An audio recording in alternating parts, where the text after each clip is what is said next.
पुण्यातल्या रिक्षा चालकापर्यंत जर हा व्हिडिओ गेला असेल तर प्लीज व्हिडिओ शेवटपर्यंत बघा. आता मी काय कधी रिक्षा चालवणार नाही बरं का, पण मी तुम्हाला बघितल्या, तुम्ही जे रिक्षा चालवण्याची तुमची पद्धत आहे ना ते बघितले म्हणून तुम्हाला सांगतोय. रोज रस्त्यावर चालतोय आपण म्हणून तुम्हाला सांगतो, अरे जरा हळू चालवत जा, व्यवस्थित चालवत जा जरा.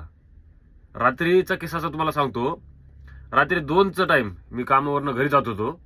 एक रिक्षावाला पुढे चालत होता आणि त्याला, आता ते रिक्षावाल्याचं मला माहिती आहे, हँडल वळवलं ना, ते 3 चाकाचा रिक्षा आहे तुमचा, डमडम 3 चाकाचं आहे. पुढचं टायर वळवलं की गाडी गपकीन जाग्यावर आतमध्ये वळती, लेफ्टला राईटला जाग्यावर वळती. त्यामुळं रिक्षा चालकांनी लक्ष दिलं पाहिजे, पाठीमागं कोणी येतोय का, जातोय का, नीट लक्ष दिलं पाहिजे. रात्री झालं असं, एका रिक्षा चालकाने मागं बघितलं नाही, त्यांनी जागेवर, पुढे सिग्नल लागला म्हणून पुढे गाडी होती म्हणून त्यांनी लेफ्टला गाडी वळली. पाठीमागून मोटरसायकलवर फुल स्पीडमध्ये आला होता, 40-50च्या स्पीड नसेल.